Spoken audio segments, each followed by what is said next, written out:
आज की जो बात करने वाले हैं हम लोग बात करने वाले हैं एंजाइना और हार्ट अटैक के बारे में, है ना। एंजाइना और हार्ट अटैक को समझेंगे कि एंजाइना क्या है और हार्ट अटैक क्या है, किस तरीके से दोनों को डिफ्रेंशिएट करेंगे, इस पे चर्चा करेंगे। तो सबसे पहले आप लोगों को समझ लेना है, देखो मैंने पहले भी बताया है कि हर आपका चेस्ट पेन कार्डियक पेन नहीं होता है। पहले नंबर ये बात दिमाग में बहुत अच्छे से बैठा लेनी है कि चेस्ट के किसी भी रीजन में, अपन कहते हैं कि लेफ्ट रीजन में है तो कार्डियक पेन है, कि ये है वो है, कुछ नहीं, है ना। अभी एक छोटा सा डिफ्रेंशिएटिंग फीचर समझेंगे और उसके आधार पर फिर हम जज करेंगे कि ये पेन जो है कार्डियक पेन है या नॉन कार्डियक पेन है। तो सबसे पहले हम जानते हैं एंजाइना क्या है ना। तो इस एंजाइना को थोड़ा सा समझेंगे, तो इसको समझ लो, इसकी डेफिनेशन भी लिख लेना, है ना। एंजाइना क्या है इसको थोड़ा सा समझ के, एंजाइना है ना, मैंने ऊपर ये एन लिखा है तो कंफ्यूज नहीं होना, है ना। एंजाइना, एंजाइना के बारे में आपको याद रखना है कि ये क्या है। Angina it is chest pain, ऐसे लिख लेना है, chest pain, chest pain of cardiac origin, है ना। कार्डियक ओरिजन यानी आपकी चेस्ट में जो पेन हो रहा है कार्डियक ओरिजन का ये पेन है। और इसके बारे में जो मेन बात याद रखनी है वो ये याद रखनी है कि जो एंजाइना का पेन है ये क्या है, ये रिवर्सिबल है ना। आपको याद रखना है कि जो रिवर्सिबल पेन होता है चेस्ट के अंदर, या ये कह लो कि चेस्ट में जो पेन हो रहा है एंजाइना बोलते हैं इसको, और इसकी ओरिजन क्या है, ये कार्डियक ओरिजन का हो सकता है, लेकिन आपको सबसे पहले याद रखना है कि ये एक रिवर्सिबल नेचर का है। जबकि मैंने इसके काउंटर अगेंस्ट जो हेडिंग डाली है that is the heart attack. तो आपको सबसे पहले जानना है कि हार्ट अटैक क्या है। तो हार्ट अटैक का एक और दूसरा नाम आपको याद रखना है, heart attack it is also known as MI. MI का मतलब क्या है, मायोकार्डियल इन्फ्रेक्शन। तो आपको समझना है कि जो आपकी हार्ट की मसल्स है मायोकार्डियल, उस मायोकार्डियल के अंदर इन्फ्रैक्ट का बन जाना, है ना, इन्फ्रेक्शन, मायोकार्डियल इन्फ्रेक्शन यानी heart attack is also known as myocardial. और याद रखना है कि ये सीवियर चेस्ट पेन होता है ना, सीवियर चेस्ट पेन है, आपको याद रखना है सीवियर चेस्ट पेन। और जो मेन इंपॉर्टेंट कहानी इसके लिए याद रखनी है that is the it is irreversible in nature. इस बात को विशेष ध्यान रखेंगे कि जो आपका नेचर ऑफ जो आपका डैमेज है, यानी अभी कौन ज्वाइन किया बीच में, ओके। तो आपका जो कार्डियक, अगर हम बात करें एमआई के केस में जो डैमेज होता है वो कैसा है, इरिवर्सिबल नेचर का है, यानी इसके अंदर जो डैमेज होगा, जो मसल्स डैमेज होगी वो इरिवर्सिबल होगी, यानी वो ठीक नहीं हो सकती है। अब देखो मैंने बेसिक दो बातें तुम लोगों को बताई हैं कि आपको इतना याद रखना है कि एंजाइना जो है ये भी चेस्ट पेन है, लेकिन ये रिवर्सिबल नेचर का है। अब आपको ये समझना है कि जो चेस्ट पेन है, वैसे तो मैं पहले भी बताया है कि बॉडी में नॉट ओनली इन चेस्ट, किसी भी एरिया में जहाँ पर ब्लड की और ऑक्सीजन की सप्लाई हिंडर्ड हो जाएगी, किसी भी एरिया में जहाँ पर भी ऑक्सीजन की सप्लाई का रुक जाना, ब्लड की सप्लाई का रुक जाना, तो पहला इंडिकेशन होता है कि वहाँ पे आपको पेन की फीलिंग सेंसेशन हो सकता है। तो आपको याद रखना है कि जो चेस्ट पेन हो रहा है ये ड्यू टू किसकी वजह से हो रहा है, इसके लिए एक शब्द यूज होता है that is the ischaemia. Ischaemia का मतलब तुम लोग जानते हो, इस्कीमिया का मतलब अगर नहीं जानते हो तो लिख लेंगे, इस्कीमिया का मतलब है रिड्यूस्ड ब्लड सप्लाई, है ना। इस शब्द को याद रखेंगे, इस्कीमिया की वजह से, यानी जो ब्लड सप्लाई कम हो गई है उसकी वजह से, है ना, उसकी वजह से जो पेन की फीलिंग आती है, reduced blood and oxygen supply, ऐसे लिख लो, है ना, ब्लड सप्लाई, क्योंकि ब्लड ही कैरियर है, ये बात तुम लोग पहले से जानते हो, ब्लड ही आपकी ऑक्सीजन का कैरियर है। तो अगर इस्कीमिया होगा तो इस्कीमिया की वजह से जो पेन होगा वो आपको याद रखना है। लेकिन अब आपको इम्पॉर्टेंट बात ये याद रखनी है कि अगर मान लो, यार बीच में ज्वाइन करना है, मैं पहले भी मना किया हूँ, आकाश ऑन टाइम क्लास ज्वाइन किया करो। तो अगर इस्कीमिया के बारे में देखें, है ना, इस्कीमिया से क्या हो रहा है, यानी उस ऑर्गन की पर्टिकुलर जो ब्लड सप्लाई है वो क्या हो गई है, रिड्यूस हो गई है। अब हम बात क्योंकि हार्ट अटैक और जो एंजाइना के बारे में बात कर रहे हैं, तो पहले आप लोगों को एक बात याद रखनी है, क्या, मैं यहाँ पे एक डायग्राम ड्रॉ कर रहा हूँ, है ना। अरे हार्ट होता है ऐसा नहीं है ना, जस्ट इमेजिनेशन के लिए मैं तुम लोगों को इसे ड्रॉ कर रहा हूँ। तो तुम लोगों को समझना है कि सपोज दैट ये हमारा हार्ट है ना, और इस हार्ट के अंदर ये चैम्बर्ड है, किस तरीके से ब्लड सप्लाई है उसको समझना है ना। तो पहले नंबर आप याद जानते हो, मैंने पहले भी बताया है कि जो आपका हार्ट है, हार्ट से आपके लेफ्ट पार्ट से, यानी जो लेफ्ट इसका वेंट्रिकल्स है, यहाँ से एक जो का अयोटा रन करता है और ये सक्सेसिवली डिवाइड होता है। तो आपको क्या याद रखना है कि जो अयोटा है, अयोटा की जो मेन ब्रांच है, मान लो इसको मैं इस तरीके से ड्रॉ करके जा रहा हूँ, ये आपका अयोटा रन कर रहा है ना, और इस अयोटा की ये जो सप्लाई है, जो मेन ब्रांच है, इसके फर्दर डिवीजन से ये जो आर्टरी आ रही है इसको बोलते हैं कोरोनरी आर्टरी। यानी पहले नंबर आपको याद रखना है कि हार्ट को जो ब्लड सप्लाई आर्टरी देती है, यानी जो हार्ट की सप्लाई है वो किसके थ्रू है, कोरोनरी आर्टरी के। इस कोरोनरी आर्टरी का फर्दर जो आगे डिवीजन होता है, यानी ये सपोज दैट कोरोनरी आर्टरी है और ये दो पार्ट में ऐसे डिवाइड होती है, यानी राइट कोरोनरी आर्टरी और लेफ्ट कोरोनरी आर्टरी। अब ये जो कोरोनरी आर्टरी है, इसके अंदर किसी भी तरीके का नैरो हो जाना, किसी भी तरीके का प्लग का फॉर्मेशन हो जाना, अगर नैरो हो जाएगी तो ब्लड की सप्लाई हार्ट की क्या हो जाएगी, रिड्यूस हो जाएगी। क्योंकि जब भी आपसे कोई पूछेगा कि हार्ट की सप्लाई किस आर्टरी से है, तो आपको याद रखना है कि ये कोरोनरी आर्टरी से हार्ट को सप्लाई दिया जाता है। और ये coronary artery further divided into the right coronary artery और लेफ्ट कोरोनरी आर्टरी। अब आपको याद रखना है कि जो राइट कोरोनरी आर्टरी है ये राइट साइड के ब्लड सप्लाई देती है हार्ट को, left coronary artery left side के हार्ट को ब्लड सप्लाई देती है। अगर किसी भी रीजन से, जो मैं इस्कीमिया की बात कर रहा हूँ, अगर ये मान लो इसमें सप्लाई जो का है क्या है, टेम्पररी रिड्यूस होती है ना, थोड़े समय के लिए रिड्यूस होती है और कुछ समय बाद ये नॉर्मल हो जाती है, तो इसकी वजह से आपको क्या होगा, एंजाइना का अपीयरेंस हो सकता है। यानी ये जो पेन होगा ये टेम्पररी होगा, शॉर्ट ड्यूरेशन के लिए होगा और इसमें व्यक्ति को जैसे ही ये व्यक्ति रिलैक्स होगा, अब मैं कैरेक्टरिस्टिक बताऊंगा तो उस पर तुम्हें विशेष ध्यान रखना है। यानी कैरेक्टरिस्टिक में कैसे आइडेंटिफिकेशन करना है कि ये एंजाइना का पेन है या ये आपका कार्डियक यानी आपके हार्ट अटैक का पेन है। बड़े इंपॉर्टेंट तरीके से तुमको इसको समझना है।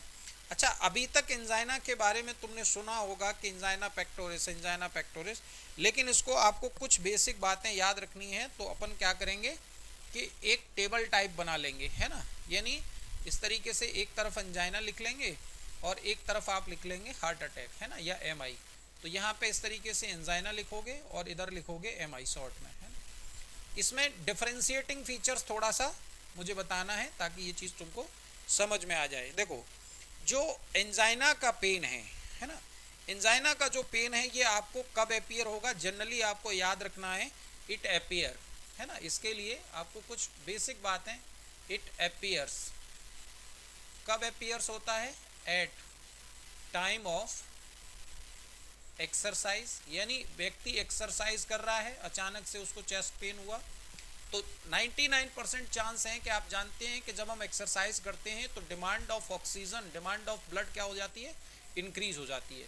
लेकिन अगर किसी भी, यानी क्योंकि हार्ट की जो फंक्शनिंग है वो इंक्रीज हो रही है, पूरी बॉडी को ब्लड सप्लाई देना है हार्ट को, तो उस दौरान अगर मान लो ये हार्ट की जो आर्टरी है, जो कोरोनरी आर्टरी है, अगर इसमें किसी भी प्रकार का ब्लॉकेज हुआ, किसी भी प्रकार का ऑब्स्ट्रक्शन हुआ, तो ये रिक्वायरमेंट ऑफ ब्लड, यानी जो हार्ट की खुद की रिक्वायरमेंट है, ये फुलफिल नहीं हो पाएगी। तो इसीलिए ये आपको अपीयर होगा इन द फॉर्म ऑफ यानी पेन, यानी चेस्ट पेन जो होगा at the time of exercise, है ना, एक्सरसाइज के दौरान ऐसा होगा। अच्छा, कोल्ड के एक्सपोजर में मान लो किसी व्यक्ति को ठंड लग गई है, तो कोल्ड में आप लोग जानते हो कि ब्लड वेसल्स का कंस्ट्रक्शन हो जाता है, ऑलरेडी उसमें जो का नैरोइंग थी, है ना, ऑलरेडी उसमें प्लग फॉर्मेशन हुआ, थोड़ा बहुत कंस्ट्रक्शन हुआ, in that case blood supply और रिड्यूस हो जाएगी। तो कोल्ड एक्सपोजर, इस बात को याद रखना है कि कोल्ड एक्सपोजर की वजह से भी आपको चेस्ट पेन होगा, वो मेजर चांस है कि वो एंजाइना का होगा। आगे क्या याद रखना है, इमोशन की वजह से, है ना, इमोशनली जब हम होते हैं, बहुत ज़्यादा इमोशंस होते हैं, जैसे तुम मूवी वगैरह में देखते हो, है ना, कोई इमोशन होता है तो अचानक से अपना चेस्ट पकड़ लेता है आदमी, है ना, और उसको ही मान लो बहुत बुरी बात कह दी, कुछ खुशी की बात सुन ली, लाइक दैट। तो ये जो पेन होगा ड्यू टू इमोशन है, इमोशनल कंडीशन या इमोशन की वजह से जो पेन होगा, वो भी आपका चांस, मैक्सिमम चांस है कि वो आपका क्या होगा, एंजाइना का ओरिजिन का होगा। अब और क्या याद रखना है, ये जो पेन होगा, है ना, ये शॉर्ट पीरियड के लिए होगा, है ना, शॉर्ट पीरियड के लिए, इंपॉर्टेंट बात है ये, शॉर्ट पीरियड के लिए। अचानक से एक झटका सा महसूस होगा, यानी ये कह सकते हो कि कंस्ट्रक्टिंग एक ऐसी खिंचाव जैसी फीलिंग जो का चेस्ट रीजन में होगी व्यक्ति को थोड़े से समय के लिए, है ना। तो अटैक लास्ट फॉर यानी शॉर्ट पीरियड, या लिख सकते हो शॉर्ट पीरियड, या इसी के लिए लिख सकते हो नीचे अटैक फॉर शॉर्ट पीरियड, है ना, अटैक फॉर शॉर्ट पीरियड, यानी एक शॉर्ट पीरियड के लिए इसका अपीयरेंस होगा, ये बात याद रखनी है ना। अच्छा, इसमें अगर हम हर्ट की साउंड देखेंगे, इंपॉर्टेंट पॉइंट है भैया, जब एग्जामिन करेंगे तब, तो इसमें हर्ट की जो साउंड होगी वो नॉर्मल होगी। Heart sound is Audible and normal, है ना। ऑडिबल होगी यानी सुन सकते हैं, और नॉर्मल होगी। जैसे भी तुम्हारे पास मान लो चेस्ट पकड़ के कोई पेशेंट आया हुआ है ना, अब लग रहा है कि ये कार्डियक पेन हो सकता है, क्योंकि आज का सिनेरियो इतना ज़्यादा टिपिकल हो रहा है, तुम लोग देख रहे हो कि अगर गलती से भी चेस्ट में कहीं पेन होगा, सर्दी जुकाम से भी अगर दिक्कत हो रही है, तो अपन के दिमाग में साइकोलॉजिकली जा रहा है यार ये कहीं चेस्ट जो है कार्डियक पेन तो नहीं है। तुम्हारे पास जो पेशेंट आ रहा है, आपको याद रखना है कि अगर ये एंजाइना का पेन है तो heart sound will be normal, ध्यान रखना, और ऑडिबल होगी। इस चाहो तो इस पॉइंट को आप हाईलाइट कर सकते हो कि ये जो पॉइंट है कि हार्ट साउंड इसमें नॉर्मल होगी और ऑडिबल होगी। दूसरी बात आपको जो याद रखनी है अब, यानी दूसरा जो पॉइंट है जो मैं तुमको बताना चाह रहा हूँ, इसी के पैरेलल जो रन कर रहा है, that is the MI. MI के कंडीशन में आपको याद रखना है कि यहाँ पर जो एमआई का पेन है, इट कैन स्टार्ट, है ना, ये जो स्टार्ट है, इट कैन अपीयर या start appear at any time, appear at any time, ध्यान रखेंगे, एनी टाइम। यानी अचानक से व्यक्ति नॉर्मल बैठा सोफे पे तुमसे जो है बातें कर रहा है, अपना मौज इधर उधर की बातें हो रही हैं, और अचानक से उसके चेस्ट में पेन शुरू हो रहा है, अचानक से कंस्ट्रक्टिंग पेन शुरू हो रहा है, तो ये चांसेस, मैक्सिमम चांस है कि ये मायोकार्डियल इन्फ्रेक्शन की वजह से होगा। याद रखना, एमआई के केस में मायोकार्डियल इन्फ्रेक्शन में जो मैंने अभी बताया, प्लग का फॉर्मेशन हो रहा है, जो ये जो वॉल है यहाँ पे जो प्लग बनना है, ये परमानेंटली आपको याद रखना है। कंप्लीट ब्लॉकेज के केस में एमआई होता है ज़्यादातर केसों में, है ना। क्यों? क्योंकि यहाँ पे जो डैमेज होगा, यानी जब ऑक्सीजन सप्लाई कंप्लीटली बंद हो जाएगी, रिड्यूस हो जाएगी, यही कारण है कि एमआई के केस में जो टिश्यू की डेथ होती है यहाँ पे, है ना, इन्फेक्शन जो हम बोल रहे हैं, ये परमानेंट होता है, इरिवर्सिबल होता है। लेकिन यहाँ जबकि आपके एंजाइना के केस में नहीं है, तो आपको पहली पॉइंट याद रखना है कि ये पेन जो का है, इसका एक्सरसाइज, इमोशन या ऐसी किसी कंडीशन से, यानी जिसमें बॉडी की डिमांड बढ़ रही हो, ऐसा कोई लेना देना नहीं है। व्यक्ति रिलैक्स बैठा है, अचानक से पेन अपीयर हो रहा है, तो मैक्सिमम चांस है कि ये दर्द आपका एमआई का होगा। क्या ये बातें क्लियर हो रही हैं जो मैं बोल रहा हूँ? क्या ये बात समझ में आ रही है? तो ये पॉइंट मैं बोल रहा हूँ, क्या ये डिफरेंशिएटिंग पॉइंट समझ में आ रहे हैं तुम लोगों के? अरे हाँ और ना में कुछ, जब ठीक है। आपको नेक्स्ट पॉइंट याद रखना है कि इसमें जो पेशेंट होगा वो बहुत ज़्यादा रेस्टलेस हो जाएगा, यानी उसमें बहुत ज़्यादा बेचैनी होगी। पेशेंट विल बिकम, है ना, पेशेंट विल बिकम रेस्टलेस, यानी इसमें व्यक्ति बेचैन हो जाएगा, है ना, रेस्टलेस हो जाएगा। आपको याद रखना है, एंजाइना में ऐसा कुछ नहीं है। एंजाइना में वो जस्ट पेन की शिकायत कर रहा है, ये माइल्ड पेन है, ध्यान रखना, सीवियर पेन नहीं है, ये माइल्ड पेन है। और इसमें आपको याद रखना है कि पेशेंट विल बिकम रेस्टलेस, इसमें रेस्टलेस हो जाएगा, है ना। इस व्यक्ति में एक्सेसिव स्वेटिंग होने लगेगी, बहुत ज़्यादा पसीना आने लगेगा, है ना, एक्सेसिव स्वेटिंग, ये करेक्टरिस्टिक है एमआई की, ध्यान रखना, हार्ट अटैक के। एक्सेसिव बहुत ज़्यादा स्वेटिंग आने लगेगी, फ्लशिंग फेस हो जाएगा, चेहरा लाल पड़ जाएगा, है ना, फ्लशिंग फेस, चेहरा एकदम लाल पड़ जाएगा। ये करेक्टरिस्टिक आपको याद रखने, और कई बार ये पेशेंट आपका कलेप्स कर जाएगा, बेहोश हो जाएगा, है ना, कोलैप्स कर सकता है, ये कोलैप्स कर सकता है। तो ये बात याद रखनी है, यानी पेशेंट इसमें कोलैप्स हो सकता है। मेन इंपॉर्टेंट 2-3 पॉइंट जो मैं बताऊंगा, इन पे ध्यान रखने। अगला आपको याद रखना है कि ये जो अटैक का जो पेन है, ये लॉन्गर ड्यूरेशन के लिए होता है, पेन फॉर लॉन्गर ड्यूरेशन, यानी याद रखना है, पेन फॉर लॉन्गर ड्यूरेशन, यानी persist for longer duration, pain persist ऐसे लिखेंगे, pain persist for longer duration, यानी ये जो दर्द है ये लॉन्गर ड्यूरेशन के लिए होगा, इवन आवर्स, है ना, इवन आवर, यानी ये घंटों तक ये दर्द हो सकता है। ध्यान रखेंगे, कार्डियक पेन में अभी मैंने बताया है, ओरिजिन दोनों आपकी एंजाइना की भी ओरिजिन कार्डियक है, लेकिन वहाँ पे ट्रांजिएंट पेन है, शॉर्ट पीरियड के लिए पेन है। लेकिन आपके एमआई के केस में ऐसा नहीं होगा, एमआई के केस में ये लंबे समय तक रन कर सकता है, कई बार ये घंटों तक हो सकता है। एक और इम्पॉर्टेंट करेक्टरिस्टिक है, यहाँ पर आपकी जो हार्ट साउंड होगी, याद रखना, हार्ट साउंड इज फीबल, या तो कमज़ोर होगी, बहुत ज़्यादा कमज़ोर होगी, इवन फीबल, इवन अनऑडिबल, इवन आपको याद रखना है अनऑडिबल, यानी हो सकता है कि हार्ट साउंड आपको सुनाई भी ना दे, ध्यान रखना। यानी कार्डियक पेन का है, यानी चेस्ट पेन की शिकायत लेके पेशेंट आ रहा है, हार्ट बीट बहुत वीक है, बहुत कमज़ोर है, सुनाई नहीं दे रही है प्रॉपर तरीके से, it might be due to the MI. Important point. Next point आपको याद रखना है इसमें characteristic, that is the BP fall होगा इसमें, है ना, बीपी बहुत ज़्यादा ड्रॉप होगा, बीपी सडनली ड्रॉप होगा, करेक्टरिस्टिक पॉइंट है बीपी।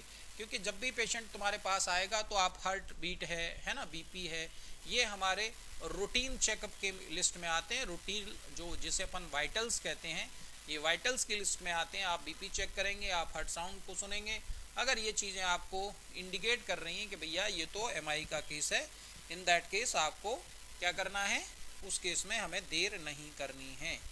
तो हमने क्या क्या बातें की, यानी आपके एमआई के केस में आपको याद रखना है कि पेशेंट रेस्टलेस होगा, है ना, ये किसी भी वक्त अपीयर हो सकता है, ये आपका सीवियर पेन होगा, घंटों तक हो सकता है, लॉन्गर ड्यूरेशन का होगा।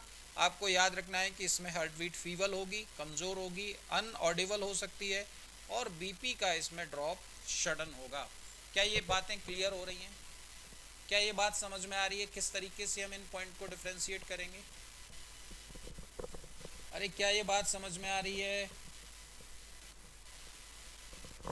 ठीक है, तो यहाँ से क्लिनिकली आइडेंटिफिकेशन हमारे पास ये आ गया कि भैया आपका जो इंजाइना का पेन है और जो आपका कार्डियक, यानी ओरिजिन तो दोनों की कार्डियक पेन के यानी कार्डियक ओरिजिन है, लेकिन हमको इतना समझ में आ रहा है कि जो आपका इंजाइना का पेन है ये शॉर्ट पीरियड के लिए।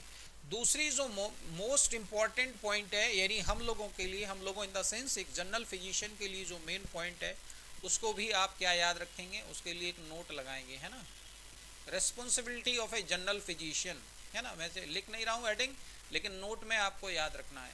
देखो एंजाइना का जो पेन है या ये कार्डियक पेन है, यानी ये आपका एमआई का पेन हो या आपके एंजाइना का पेन हो, इसके लिए जो का है अमेरिकन हार्ट एसोसिएशन का प्रोटोकॉल है, उस प्रोटोकॉल को अपन याद रखेंगे। क्या प्रोटोकॉल है कि जब भी चेस्ट पेन का कोई पेशेंट हमारे पास आ रहा है ना, तो पहली शर्त क्या है कि जो भी एक्सर्शन कर रहा था, वो एक्टिविटी जो भी कर रहा है उसे अपन स्लो डाउन कर देंगे, इमीडिएटली बंद कर देंगे, है ना।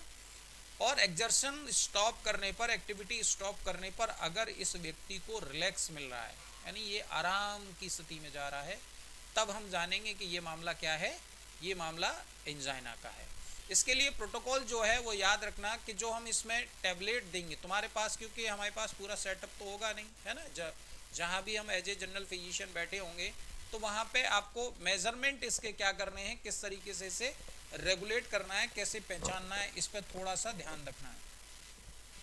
वैसे तो अगर ओवरऑल डेटा देखें, है ना, ओवरऑल डेटा देखेंगे तो ये इसमें जो का है लिख रखा है कि 35% जो पेशेंट होते हैं, है ना, 35% पेशेंट होंगे, उसमें हमको किसी भी तरीके की कोई भी अपीयरेबल एबनॉर्मलिटी दिखाई नहीं देती है। यानी 35% लोगों में आपको ईसीजी फाइंडिंग नॉर्मल मिलेगी, उनके जो भी डेली रूटीन है, यानी उसको सीढ़ियाँ चढ़ने में सांस नहीं फूलता होगा, सब कुछ कहेगा कि एकदम नॉर्मल था, सब अचानक से हुआ है ना। तो याद रखना कि 35% केसेस में ऐसा हो सकता है, लेकिन जो प्रोटोकॉल है जिसको मैं तुम्हें बताना चाह रहा हूँ याद रखना है, वो क्या है ना।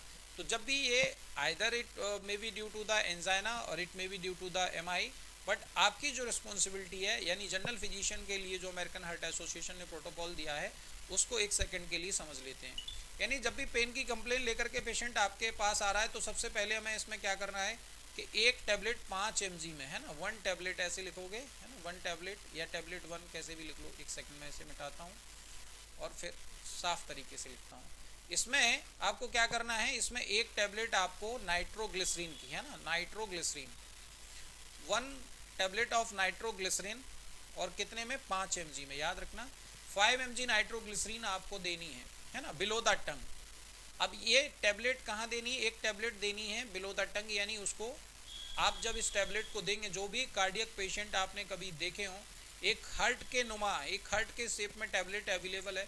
अच्छा 5 mg में देनी है, कोई कोई बुक इसको 10 mg भी लिखती है, ध्यान रखना, है ना। 10 mg के लिए थोड़ा प्रोटोकॉल अलग है और 5 mg के लिए अलग है, इसको दोनों को मैं समझाने की कोशिश कर रहा हूँ, तुम इसको समझो।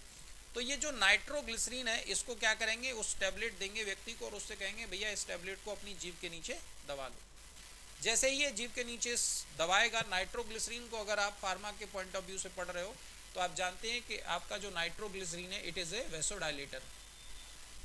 तब ये वेसोडाइलेटर होने की वजह से क्या करेगा कि जो ब्लड वेसल्स में, यानी जो आर्टरी में कंस्ट्रिक्शन हो रखा है, ब्लड सप्लाई रिड्यूस हो रखी है, ये उसे क्या करेगा, डायलेट करेगा, it will increase the blood supply, है ना। तो अगर जैसे ही आपने नाइट्रोग्लिसरीन दी और इस पेशेंट को रिलीफ मिल गया पहली ही टेबलेट में, देन इट्स ओके, और डेफिनेटली आप उस पर डी पे लिख दोगे कि भैया it is confirm that it is due to the angina. लेकिन एक टैबलेट दी, कोई रिस्पॉन्स नहीं आया, पेन अभी परसिस्ट है, तो फिर एसोसिएशन ने कहा कि एक टैबलेट आपको 5 mg की दोबारा फिर देनी है ना। एक टैबलेट फिर दी लेकिन कोई रिस्पॉन्स नहीं आया, यानी 2 टैबलेट खा चुका है, यानी 10 mg की डोज ले चुका है। फिर कह रहा है कि एक और टैबलेट देनी है इसको। तीसरी टैबलेट देने के बाद भी अगर आपके इस पर किसी भी तरीके का रिस्पॉन्स नहीं है, देन इमीडिएटली रेफर करना है। यानी ये केस तुरंत आपको बता रहा है कि then it is due to the MI। फिर ये एंजाइना का पेन नहीं है, इन दैट केस फिर आपके लिए प्रोटोकॉल बदल जाता है। 75 mg है ना, 75 mg एस्प्रिन के लिए रिकमेंडेशन देना है कि आपको 75 mg एस्प्रिन दे करके, है ना, उसको क्या करना है, इमीडिएटली रेफर कर देना है हायर सेंटर के लिए, जो भी हायर सेंटर है। लेकिन अगर नाइट्रोग्लिसरीन या सॉर्बिट्रेट है ना, सॉर्बिट्रेट के लिए आपको याद रखना है कि 10 mg सॉर्बिट्रेट, 10 mg सॉर्बिट्रेट के लिए कह रहा है कि 10 mg की सॉर्बिट्रेट जैसे हमें अभी मैंने बताया, और याद रखना है ये सबलिंगुअल ही दी जाती हैं। सबलिंगुअल का मतलब समझ रहे हो, सबलिंगुअल का मतलब समझ रहे हो क्या है, बिलो द टंग। तो जब सबलिंगुअली आपने इसे दिया, सेम कंडीशन, 10 mg आपने फर्स्ट टैबलेट दी, नो रिस्पॉन्स, अगर कोई रिस्पॉन्स नहीं है अगेन फिर 10 mg दे रहे हैं, है ना, नो रिस्पॉन्स, अगर फिर 10 mg, यानी तीसरी टैबलेट से आगे आपको नहीं जाना है। तीसरी टैबलेट के बाद आपको फिर क्या करना है, 75 mg एस्प्रिन। और एस्प्रिन के बारे में आप लोग जानते हैं, इट इज एंटी थ्रोम्बोटिक, यानी ये आपके प्लेटलेट के एक्शन को, यानी जो थ्रोम्बस फॉर्मेशन हुआ है, जो ऐसे समझ लो जो क्लॉट बना है उसे डिसॉल्व करती है, और एस्प्रिन की टैबलेट देकर के इसे हायर सेंटर भगा देना है। यानी फिलहाल क्या याद रखना है, यहाँ से सीधी सी बात ये याद रखनी है कि सबलिंगुअली अगर आप इसे नाइट्रोग्लिसरीन देते हैं, इसे सॉर्बिट्रेट देते हैं।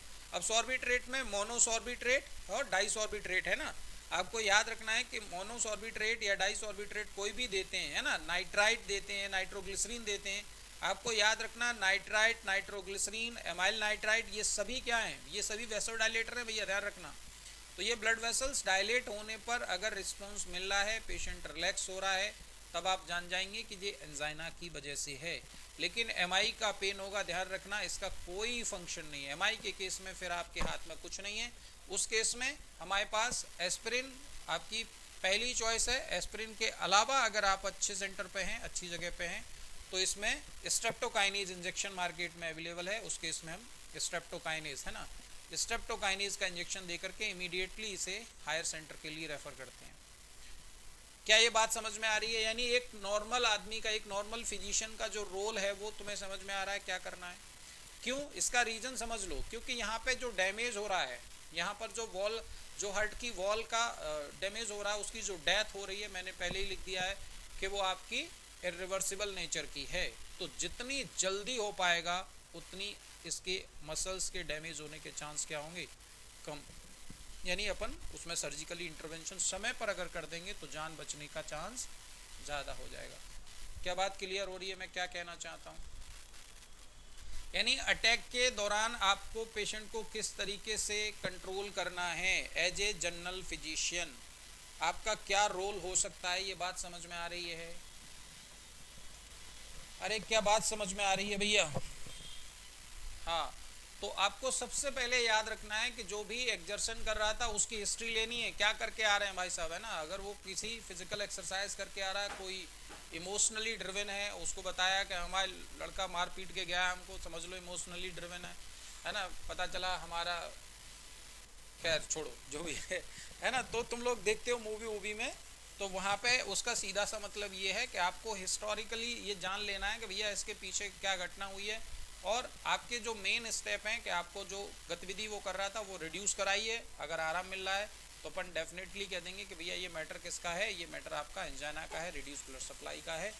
लेकिन ये बात हमेशा याद रखनी है कि किसी भी कंडीशन में अगर आपको लग रहा है कि ये MI का केस नहीं है, तो जितनी फास्ट हो सकता है उतनी फास्ट हम उसे रेफ़र करेंगे।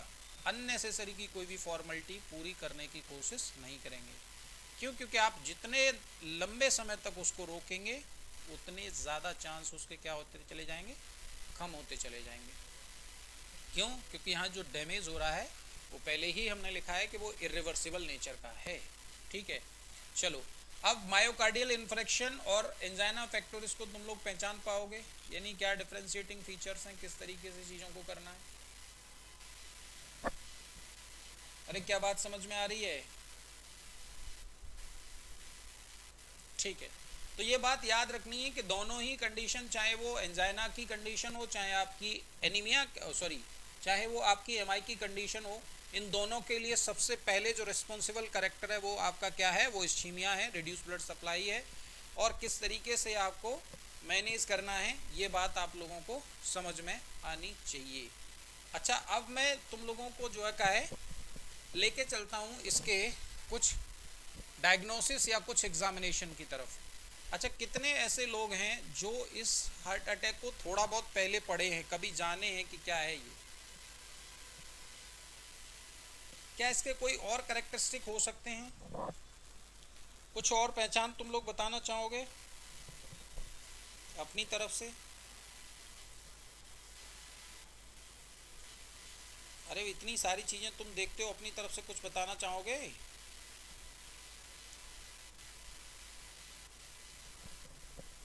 बोलो भैया, थोड़ा जल्दी जल्दी बोलो।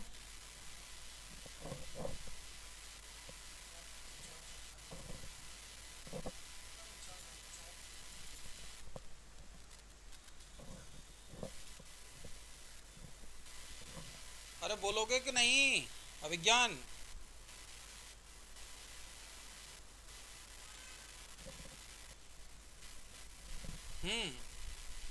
करेक्टरिस्टिक बताओ, एक दो जल्दी जल्दी बताओ, ताकि मैं, क्लास तुम्हारी रिकॉर्ड हो रही है, इतना पॉज लोगे तो फिर पता है कोई जो देखेगा वो मुझे घरे आएगा। चलो फटाफट बताओ, कुछ चीजें समझ में आ रही हो तो अपनी तरफ से।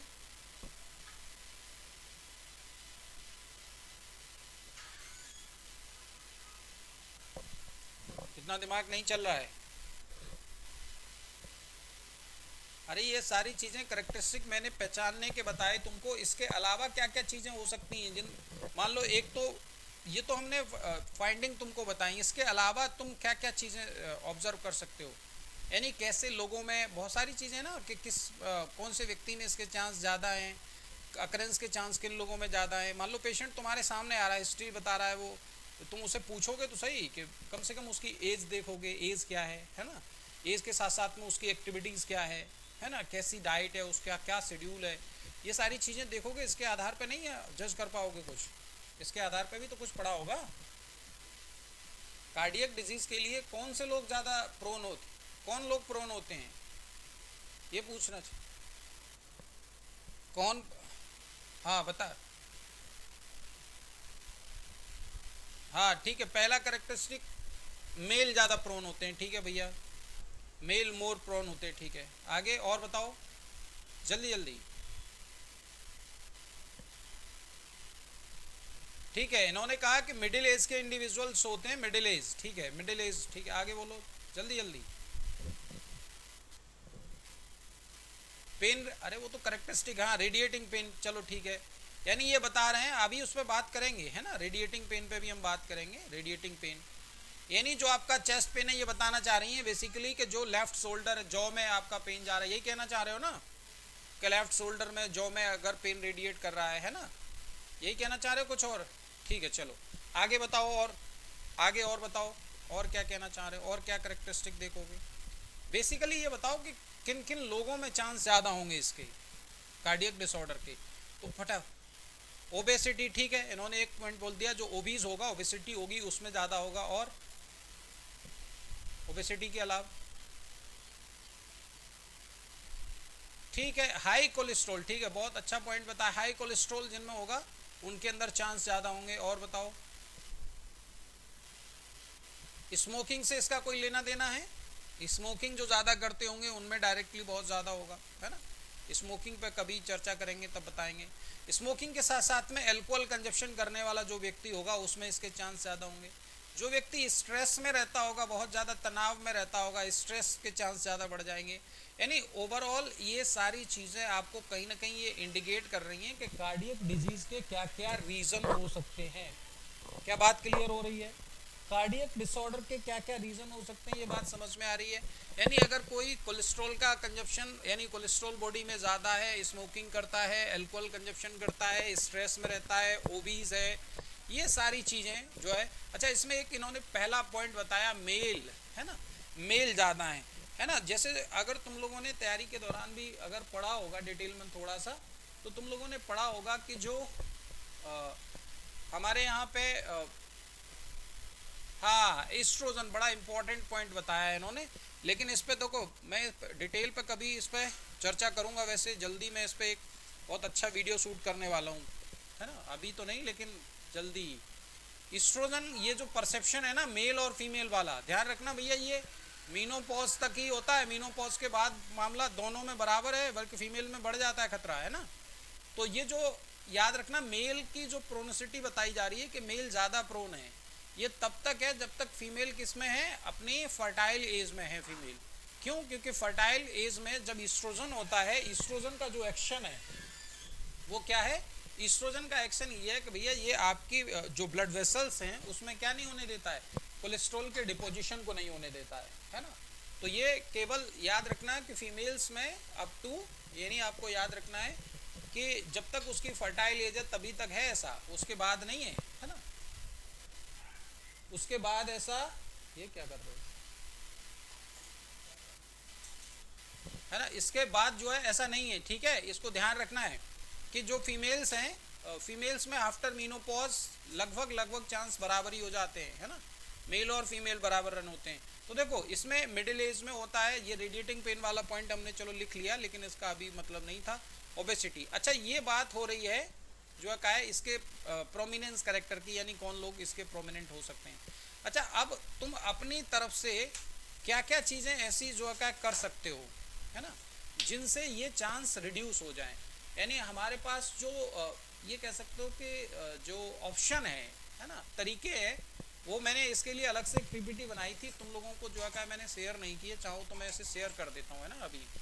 तो वहाँ से अभी फ़िलहाल तुम बिना शेयर किए ही मुझे ये समझाओ कि क्या क्या मेजरमेंट हो सकते हैं। यानी एक होता है कि आपके चेंज किए जाने वाले आपके पास, यानी आप चेंज कर सकते हो चीज़ों को, और एक होता है कि आप चेंज नहीं कर पा रहे हो, है ना। फैक्टर्स जो है क्या, ऐसे फैक्टर जिन्हें हम चेंज कर सकते हैं और ऐसे फैक्टर जिन्हें चेंज नहीं कर सकते हैं। तो कौन कौन से फैक्टर है, नाजिरा बताएंगी कौन कौन से फैक्टर हैं जिन्हें हम चेंज कर सकते हैं और कार्डियक डिसऑर्डर को रिड्यूस कर सकते हैं। चेंजेबल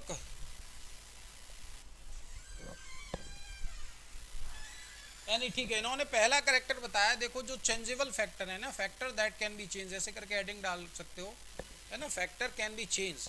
तो कौन कौन से इन्होंने पहला बताया कि देखो भैया जो ऑयली फूड है अपन क्या कर सकते हैं, तो आपको याद रखना है कि जो फैक्टर चेंज किए जा सकते हैं, फैक्टर कैन बी चेंज ऐसे लिख लो, है ना, कैन बी चेंज। यानी जो फैक्टर हैं, जो कारण हैं जो चेंज हो सकते हैं, तो पहले इन्होंने कहा है कि आपको कोलेस्ट्रॉल या जो फैटी सब्सटेंस है उसके कंजप्शन को रिड्यूस कर देना है, ठीक है। दूसरा क्या कर सकते हैं भैया, दूसरा क्या कर सकते हैं नाजरा, थोड़ा जल्दी जल्दी। इन्होंने कहा देखो भैया ओबेसिटी, हाँ ओबेसिटी यानी वेट कंट्रोल कर सकते हैं, ओबेसिटी रिड्यूस कर सकते हैं, ठीक है। और आगे क्या करोगे,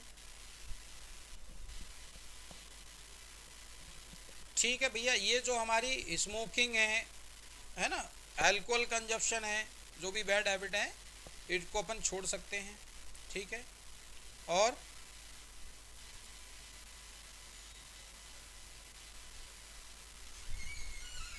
ठीक है, स्ट्रेस रिड्यूस कर सकते हैं, और स्ट्रेस को रिड्यूस कर सकते हैं,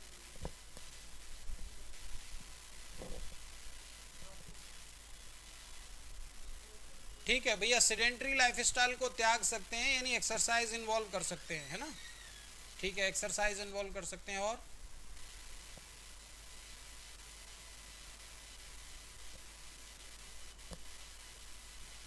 चलो, इन्होंने देखो बहुत अच्छे पॉइंट बताए भैया, याद रखेंगे कि आपको फैटी सब्सटेंस कंजप्शन रिड्यूस कर सकते हैं, जिससे आपके कोलेस्ट्रॉल का स्तर डिक्रीज होगा, यानी कोलेस्ट्रॉल की प्रोफाइल को आप नीचे लेके आ सकते हैं, आप ओबेसिटी को घटा सकते हैं, आप स्मोकिंग अल्कोहल को कट डाउन कर सकते हैं, स्ट्रेस को आप कम कर सकते हैं, वर्क बैलेंस को कम कर सकते हैं, सिगरेट वगैरह स्मोकिंग को। अच्छा, जो आपकी सेडेंट्री लाइफ स्टाइल है, अपन खा के सोफे पे पड़े हैं, अपन को उसको क्या करना है, थोड़ा सा एक्टिव फॉर्म में कन्वर्ट हो जाना है ना। तो ये तो वो फैक्टर थे, यानी कार्डियक डिसऑर्डर्स में वो फैक्टर थे जिन्हें अपन चेंज कर सकते हैं। अब आपको एक नेक्स्ट है, that is the unchangeable factor, यानी ऐसे फैक्टर हैं जिन्हें हम बदल ही नहीं सकते।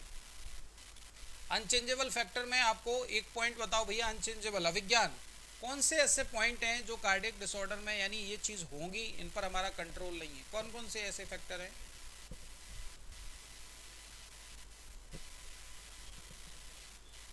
ठीक है, पहला, ठीक है पहला इन्होंने,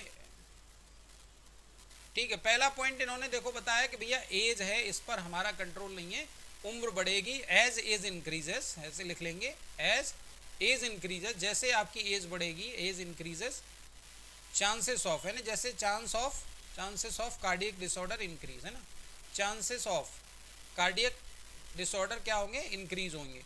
तो पहला फैक्टर हो गया कि एज पर अपन का कोई बस नहीं है। दूसरा क्या रीजन हो सकता है, दूसरा क्या ऐसा फैक्टर है? दूसरा फैक्टर अभी बताया है ना, सेक्स रिलेटेड, यानी जो मेल्स होते हैं वो ज़्यादा, हाँ मेल ज़्यादा प्रोन है फीमेल की तुलना में, ठीक है, एक फैक्टर ये हो गया। तीसरा क्या है आपको याद रखना है, तीसरा फैक्टर आपका फैमिली हिस्ट्री है ना। फैमिली हिस्ट्री में क्या है, यानी किसी फैमिली में ये पहले से तय है कि उस व्यक्ति में, उस फैमिली में कार्डियक डिसऑर्डर्स ज़्यादा होते हैं, यानी कुछ ऐसी जीन रिस्पॉन्सिबल है, तो उनको अपन बदल नहीं सकते। तो आपको याद रखना है कि जो फैक्टर्स हैं, जो रिस्क फैक्टर जिसे अपन कह रहे हैं, उनको दो तरीके से हमने डिवाइड कर लिया है, चेंजेबल और अनचेंजेबल। तो जो मेनली आपको याद रखना है कि जो चेंजेबल फैक्टर हैं, अगर आप इनको कंट्रोल कर लेते हैं, यानी जो आपकी डाइट है, जो आपका रहन सहन है, जो आपकी एक्टिविटीज़ है, जो आपकी पर्सनल हैबिट है, पर्सनल हैबिट में आपका अल्कोहल, स्मोकिंग है ना, ये सारी चीज़ें आती हैं, ये सारी चीज़ें हैं, अगर आप इनको मैनेज कर लेते हैं तो आप एक हद तक अपने आप को कार्डियक डिसऑर्डर से, कार्डियक प्रॉब्लम से बचा पाएंगे, ठीक है। इस बात को तुम लोगों को याद रखना है। अच्छा, बाकी का जो इसका टॉपिक है इसको अपन कल की क्लास में करेंगे, है ना। और एक बार जो है तुम लोग इस बात को ध्यान रखना या पता कर लो, क्योंकि मैंने जो बताया है वो मुझे लग रहा है कि एकदम डैम श्योर है कि आप एग्ज़ाम पर फोकस करो तो ज़्यादा बेटर है ना। और रही बात, अगर मान लो एग्ज़ाम होता भी है ना, हम लोगों का एग्ज़ाम अगर होता है